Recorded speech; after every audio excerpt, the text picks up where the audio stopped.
મંતવ્ય ન્યૂઝના સટીક અહેવાલની દમદાર અસર થયેલી જોવા મળી રહી છે। મંતવ્ય ન્યૂઝમાં અહેવાલ પ્રસારિત કરવામાં આવ્યો હતો, જેની દમદાર અસર જોવા મળી છે। નિકોલ એટલાન્ટિસ સાઇટની રજા ચિઠ્ઠી રદ થઈ ગઈ છે।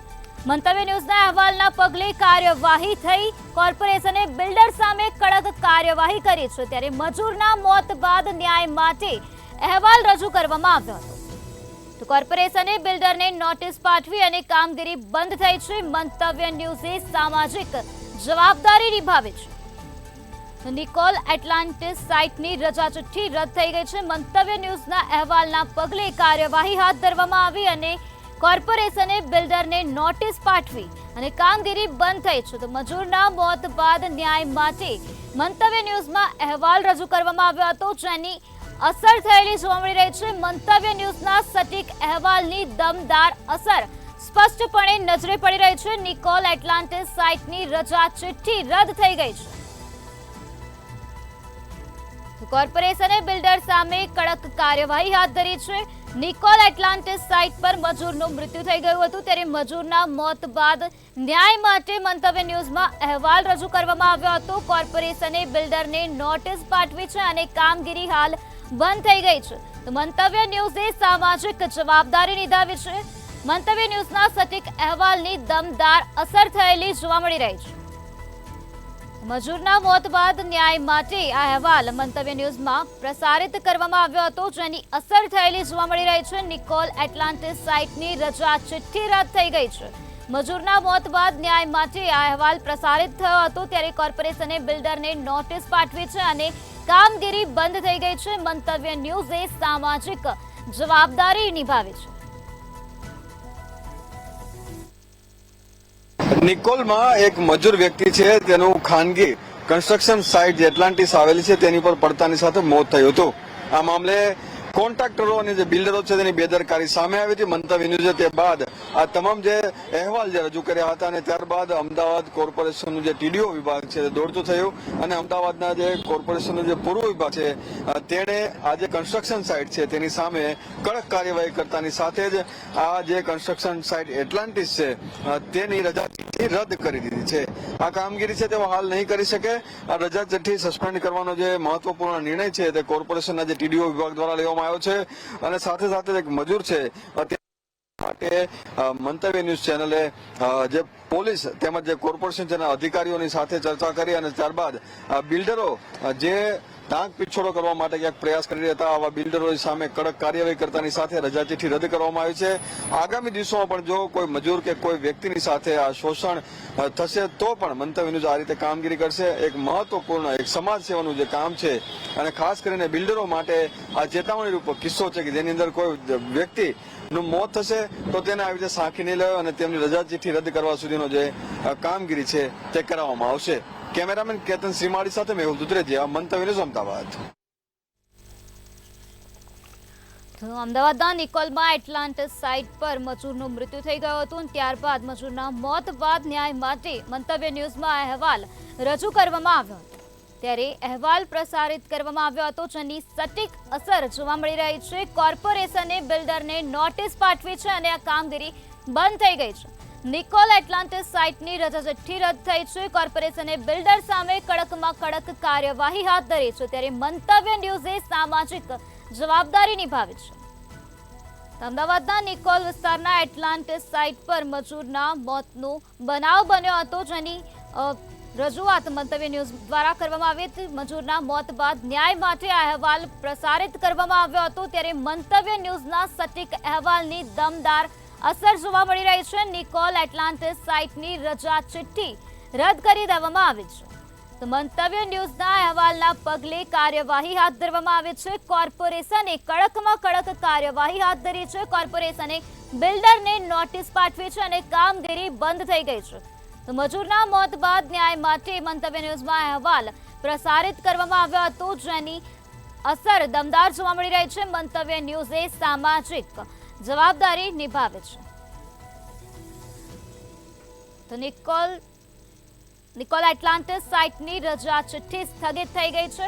તો આ જ મુદ્દે વધુ માહિતી આપવા માટે આપણી સાથે સંવાદદાતા રવિ ભાવસાર જોડાઈ ગયા છે। જી રવિ, નિકોલ એટલાન્ટિસ સાઇટની રજા ચિઠ્ઠી સ્થગિત થઈ ગઈ છે, શું છે વધુ વિગત? હા, બિલકુલથી જો વાત કરવામાં આવે તો જો નિકોલ ખાતે આવેલી છે એટલાન્ટિસ સાઇટ છે તે એ સાઇડ ઉપર એક મજૂર છે તે મજૂરની મોતનો મામલો સામે આવ્યો હતો ને ત્યારબાદ સમગ્ર જે મામલો છે તે સમગ્ર મામલાને મંતવ્ય ન્યૂઝ દ્વારા જે રજૂઆત છે તે રજૂઆત અલગ અલગ જગ્યાએ કરવામાં આવી હતી. ત્યારબાદ કોર્પોરેશનમાં પણ રજૂઆત છે તે રજૂઆત કરવામાં આવી હતી કે જે મજૂર છે તે મજૂર મરી ગયો તેના પરિવારને ક્યાંક ને ક્યાંક ન્યાય મળે તે માટે રજૂઆત કરવામાં આવી હતી અને કોર્પોરેશન દ્વારા જે પગલાં છે તે પગલાં લેવામાં આવ્યા છે. આપણી સાથે એસોસિએટ એડિટર પ્રફુલભાઈ છે. પ્રફુલભાઈ, શું સમગ્ર મામલો હતો? હાલમાં કોર્પોરેશને એક્શન લીધું, મંતવ્ય ન્યૂઝ દ્વારા અહેવાલ બતાવવામાં આવ્યો હતો. રવિભાઈ, જે નિકોલની શ્રી ખોડિયાર બિલ્ડર દ્વારા બંધાતી એટલાન્ટિસ 14 માળની જે સ્કીમ છે એમાં 11મા માળેથી લક્ષ્મણ ડામોર નામનો, લક્ષ્મણ ઉર્ફે દિનેશ, બે નામ છે, ડામોર નામનો 24 વર્ષનો યુવાન 11મા માળેથી પડતા એનું કરુણ મૃત્યુ નિપજ્યું હતું અને એ પરિણીત હતો. એની પત્નીની હાજરીમાં એનું તરફડી અને ત્યાં મૃત્યુ થયું હતું. બહુ જ અત્યંત કરુણ અને કમકમાટી ભરી ઘટના હતી. હવે અમદાવાદના જે બિલ્ડર્સ છે એ પોતાની જે બહુમાળી સાઇટ હોય છે એના ઉપર સલામતીના પગલાં રાખતા નથી. એ પ્રશ્નને મંતવ્ય ન્યૂઝે ખૂબ જ ગંભીર રીતે ઉપાડ્યો હતો, જેના પડઘા પડ્યા છે અને પૂર્વ ઝોનના ટીડીઓ ખાતાએ આ જે રજા ચિઠ્ઠી છે એની બાંધકામ માટેની એ રજા ચિઠ્ઠી સ્થગિત કરવાનો એક બહુ જ મહત્ત્વનો અને સ્તુત્ય નિર્ણય લીધો છે. આનાથી એક દાખલો બેસશે કે જે બિલ્ડરો છે એમની સાઇટ ઉપર જે બેદરકારી સેવે છે, સલામતીના કોઈ પગલાં રાખતા નથી અને જે મજૂરો છે એ પડી અને એનો મૃત્યુ થાય છે. તમને જો યાદ હોય તો લક્ઝુરિયા નામની એક સ્કીમ જે ગુજરાત યુનિવર્સિટી રોડ ઉપર પાસપોર્ટ ઓફિસની નજીક બંધાતી હતી, એમાં 3 મજૂરોના કરુણ મૃત્યુ થયા હતા. અને બિલ્ડરો છે એ એક ચાલાકી એવી કરી લેતા હોય છે કે એનો લેબર કોન્ટ્રાક્ટર હોય છે એની સાથે એક MOU કરે છે કે ભાઈ લેબરની જવાબદારી તમારી, પરંતુ જે સાઇટનું બાંધકામ થાય છે જેના નામે રજા ચિઠ્ઠી મળી હોય છે એની જવાબદારીમાંથી એ છટકી શકે નહીં. આ અંગે પોલીસે પણ ગંભીર રીતે પગલાં લેવા જોઈએ, બિલ્ડરો સામે ગુનો દાખલ કરવો જોઈએ અને આમાંથી કોઈ પણ બિલ્ડર છટકી ના જાય એવો એક દાખલો બેસાડવો જોઈએ, જેથી ભવિષ્યની અંદર આપણે એના માટે મજૂર શબ્દ વાપરીએ છીએ પણ એક મહામૂલ્ય એક માનવ જિંદગી, એ મજૂર તો એનો વ્યવસાય હતો, એક મહામૂલ્ય માનવ જિંદગી જ્યારે આ રીતે મૃત્યુ પામે છે ત્યારે એક એના કુટુંબ ઉપર એક બહુ મોટી આફત આવી. પણ 24 વર્ષનો યુવાન ગુજરી જાય એટલે એના મા બાપ છે, એના પત્ની છે, એના ઉપર શું વીતતું હશે એ તો એ કુટુંબ જ જાણે. એટલે આખી જે પૂર્વ ઝોનના ટીડીઓ ખાતાએ, ડેપ્યુટી ટીડીઓ ખાતાએ એની રજા ચિઠ્ઠી છે બાંધકામની એ સ્થગિત કરી છે. એ બહુ જ સારું પગલું લીધું છે અને જ્યાં સુધી બિલ્ડરો જબ્બે ના થાય ત્યાં સુધી એ રજા ચિઠ્ઠી ફરી ચાલુ નહીં કરવી જોઈએ એવી આસપાસના લોકોમાં એક તીવ્ર માગણી ઉઠવા પામી છે. પ્રફુલભાઈ, ગુજરાત રાજ્યમાં અલગ અલગ રાજ્યોમાંથી લોકો છે તે મજૂરી કરવા આવતા હોય છે, કામ કરવા પણ આવતા હોય છે. સાથે ગુજરાત વિકાસશીલ છે અને સુરક્ષાને લઈને પણ ક્યાંક ને ક્યાંક વધારેમાં વધારે લોકો ગુજરાતમાં નોકરી માટે આવતા હોય છે. પરંતુ આ પ્રમાણે જે પ્રમાણે આપણે કીધું કે 11મા માળેથી જે યુવક હતો, મજદૂર હતો, મજદૂરી કામ કરતો હતો, મરી ગયો અને સેફટીના કોઈ પણ પ્રકારના સાધનો નહોતા પહેર્યા, ક્યાંક ને ક્યાંક સંપૂર્ણ બેદરકારી છે તે બેદરકારી સામે આવી છે. પરંતુ જે પ્રમાણે બિલ્ડરો ક્યાંક ને ક્યાંક MOU કરતા હોય છે અને ક્યાંક ને ક્યાંક તેમજ છટકબારીનો પણ એક રસ્તો રાખતા હોય છે. પરંતુ હાલમાં તો હવે લેબર કમિશનર પણ છે, જે પ્રમાણે હાલમાં લેબર એક્ટ બી છે, તો તેને લઈને કેવા પ્રકારની પ્રતિક્રિયા આપણને મળી છે? આ અંગે આખી જે વાત છે એ લેબર કમિશનર સુધી પણ પહોંચી છે અને લેબર કમિશનરે શું પગલાં લીધા એ ધીરે ધીરે બહાર આવશે. કારણ કે અત્યાર સુધી બાંધકામની સાઇટો ઉપર જે મજૂરોના જે કરુણ મૃત્યુ થાય છે એ અંગે હું માનું છું ત્યાં સુધી લેબર કમિશનરે કોઈ જ દાખલો બેસે તેવા પગલાં લીધાનું અત્યાર સુધી જાણવા નથી મળ્યું.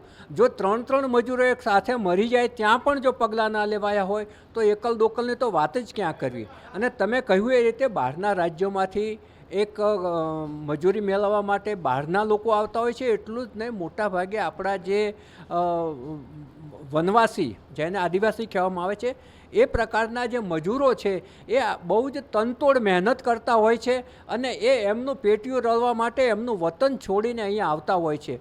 અને બીજી તરફ વાત એ છે કે આવી સાઇટના જ્યાં પણ બાંધકામ થતા હોય, આ તો 14 માળની સ્કીમ હતી, હવે તો 20 માળની અને 25 માળની પણ મંજૂરી મળવા માંડી છે.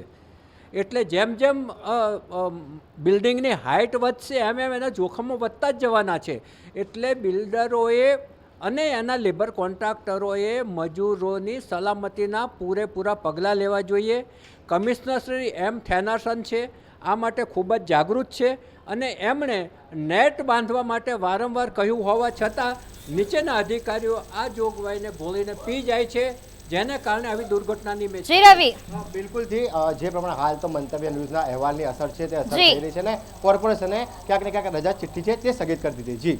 જી રવિ, સમગ્ર માહિતી આપવા બદલ આભાર. તો આ જ મુદ્દે વધુ માહિતી આપવા માટે આપણી સાથે સંવાદદાતા વિશાલ મહેતા જોડાઈ ગયા છે. જી વિશાલ, આવા બિલ્ડરો સામે પોલીસ ક્યારે કાર્યવાહી કરશે? ચોક્કસથી જે રીતે અત્યારે હાલમાં એટલાન્ટિસ બિલ્ડિંગનો જે વિવાદ સામે આવ્યો છે તેની અંદર એક મજૂરનું મોત થયું છે અને એ તપાસ કરતા સામે આવ્યું છે કે તેને મોત દરમિયાન કોઈ પણ સેફટીના સાધનો ન હતા. તેને ના તો દોરડું બાંધવામાં આવ્યું હતું, ના હેલ્મેટ હતું કે ના સેફટી નેટ લગાવવામાં આવી હતી. અને એટલા માટે જ અત્યારે હાલમાં જે તપાસ કાર્યવાહી ચાલી રહી છે તેમાં પોલીસે તપાસના આદેશ આપ્યા છે. ઉચ્ચ અધિકારી દ્વારા પોલીસને કહેવામાં આવ્યું છે કે આની અંદર પુનઃ તપાસ કરવામાં આવે અને કસૂરવારો સામે કડક પગલાં લેવામાં આવે. સાથે જ જો વાત કરીએ તો જે રીતે અત્યારે હાલમાં જે મહત્વની માહિતી સામે આવી છે કે કોર્પોરેશન દ્વારા તેમની રજા ચિઠ્ઠી છે તેને સ્થગિત કરવામાં આવી છે અને કાર્યવાહી પર ક્યાંક ને ક્યાંક પૂર્ણ વિરામ મૂક્યું છે. ત્યારે બીજી તરફ લેબર સેફટી કમિશનર દ્વારા પણ કડક કાર્યવાહીના આદેશ આપવામાં આવ્યા છે અને લેબર સેફટી કમિશનરે તેમને નોટિસ પાઠવી છે અને જે એટલાન્ટિસ ટાવરના જે બિલ્ડર્સ છે એટલે શ્રી ખોડિયાર બિલ્ડર્સને નોટિસ ફટકારી તેમને જણાવવામાં આવ્યું છે કે મજૂરના મોત માટે જે સેફટી બાબતના જે ખુલાસા છે તે ખુલાસા કરવામાં આવે કે જ્યારે મજૂરનું મોત થયું તે દરમિયાનમાં તે બિલ્ડિંગ એટલે કે તે વિંગ્સમાં સેફટી હતી કે કેમ. ડી બ્લોકના 11મા માળેથી આ મજૂર ટાઇલ્સનું કામ કરતા દરમિયાન પટકાયો હતો. રાજસ્થાનનો આ મજૂર કે જેનું નામ છે લક્ષ્મણ ઉર્ફે દિનેશ ડામોર કે તેની પત્નીની સામે જ તેનું કરપીણ મોત થયું અને એટલા માટે જ અત્યારે આ સમગ્ર બાબતને લઈને સેફટી કમિશનર દ્વારા તમામ પુરાવા મંગાવવામાં આવ્યા છે. જો તપાસ દરમિયાન સંતોષકારક જવાબ નહીં મળે અથવા તો પૂરતા પુરાવા નથી તેવું સાબિત થશે તો તેમની સામે આકરા પગલાં લેવામાં આવશે. પરંતુ કોર્પોરેશન દ્વારા જે અત્યારે કાર્યવાહી કરવામાં આવી છે તેમાં જે તેમની રજા ચિઠ્ઠી છે તેને સ્થગિત કરી દેવામાં આવી છે અને કામ ઉપર પૂર્ણ વિરામ મુકાયું છે. ત્યારે પોલીસ દ્વારા પણ અત્યારે હાલમાં કડક કાર્યવાહીના આદેશ આપી દેવામાં આવ્યા છે. એટલે કે ચારે તરફથી એક તરફ પોલીસે, બીજી તરફ કોર્પોરેશન અને લેબર કમિશનર દ્વારા અત્યારે હાલમાં જે એટલાન્ટિસ જે બિલ્ડિંગ છે તેના બિલ્ડર્સો સામે તમાઈ મચાવવામાં આવી છે અને અત્યારે હાલમાં જે સમગ્ર મામલો છે તે ક્યાંક ને ક્યાંક હવે ચર્ચાનું ઘર બન્યું છે. એટલે જોવાનું એ રહેશે કે આગળ બિલ્ડરોની બેદરકારી સામે હવે શું કાર્યવાહી કરવામાં આવે છે અને જે મજૂરનું મોત છે તેને ક્યારે ન્યાય મળશે. જી વિશાલ, સમગ્ર માહિતી આપવા બદલ આભાર. જ રીતે અમારા સંવાદદાતાએ જણાવ્યું કે હવે આ ન્યાય ક્યારે મળશે તે જોવાનું રહ્યું.